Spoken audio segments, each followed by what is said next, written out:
டேய் மாஸ்டர், ஏன்டா ஒரே இடத்துல உட்காந்து ஒர்க் பண்ணிட்டு இருக்க? உன் முதுகெலும்பு வீக் ஆயிடுச்சுடா. எழுந்து கொஞ்ச நேரம் நடையேண்டா. ஐயோ வலிக்குது. என்ன ஓவரா சீன் போட்டுற?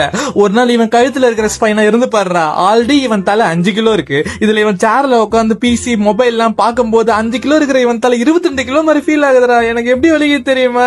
டேய் மாஸ்டர், 2 மணி நேரமா ஏன்டா ஒரே இடத்துல உட்காந்து ஒர்க் பண்ற? எழுந்து கொஞ்சம் ரிலாக்ஸ் ஆகுடா. உனக்கு வெரிகோஸ் வெயின்ஸ் வந்துச்சுடா. என்னது வெரிகோஸ் வெயின்ஸ்? அப்படின்னா என்ன ப்ரோ? உன் நரம்பு பாடுறா ப்ராப்பரா ஸ்ட்ரைட்டா இருக்கு. அதுல இருக்கிற வால்ஸ் எல்லாம் பிளட் புஷ் பண்ணி ஹார்ட்டுக்கு அனுப்புது.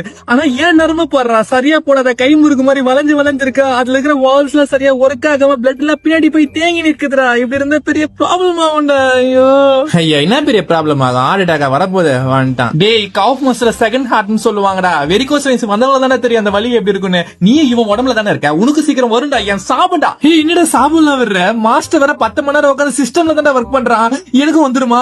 ஐயோ டேய் மாஸ்டர், 1 ஹவருக்கு ஒன்ஸ் எழுந்து சின்னதா வாக் போடா. டேய் மாஸ்டர், டெய்லி ஒரு 30 மினிட்ஸ் ஆச்சு எக்ஸசைஸ் பண்ணி எங்களை ஸ்ட்ராங்கா வச்சுக்கோடா. அப்புறம் இந்த கோக் பெப்சில அடிக்கடி குடிக்கிறது நிறுத்துறா. போன்ஸ்லாம் வீக் ஆகுதுடா. ஹே, என்னடா சொல்ற? கோக் குடிச்சா போன்ஸ் வீக் ஆகுமா? ஆமாண்டா, அந்த ட்ரிங்க்ஸ்ல எல்லாம் பாஸ்பரிக் ஆசிட்னு ஒரு கர்மம் இருக்குதுடா. அதுதான்டா போன்ஸ்ல இருக்கிற கால்சியத்தை எல்லாம் கம்மி பண்ணி விட்டுருது. ஐயோ, இப்படி ஒரு விஷயம் இருக்குன்னு தெரியாதுடா. டேய் மாஸ்டர், வயசானதுக்கு அப்புறம் நாங்களே ஆட்டோமேட்டிக்கா வீக் ஆயிடுவோம்டா. அது வரைக்கும் எங்களை கொஞ்சம் பாத்துக்கோடா. இல்லன்னா நீ 50 வயசுல குச்சி யூஸ் பண்ணி தானே நடப்ப.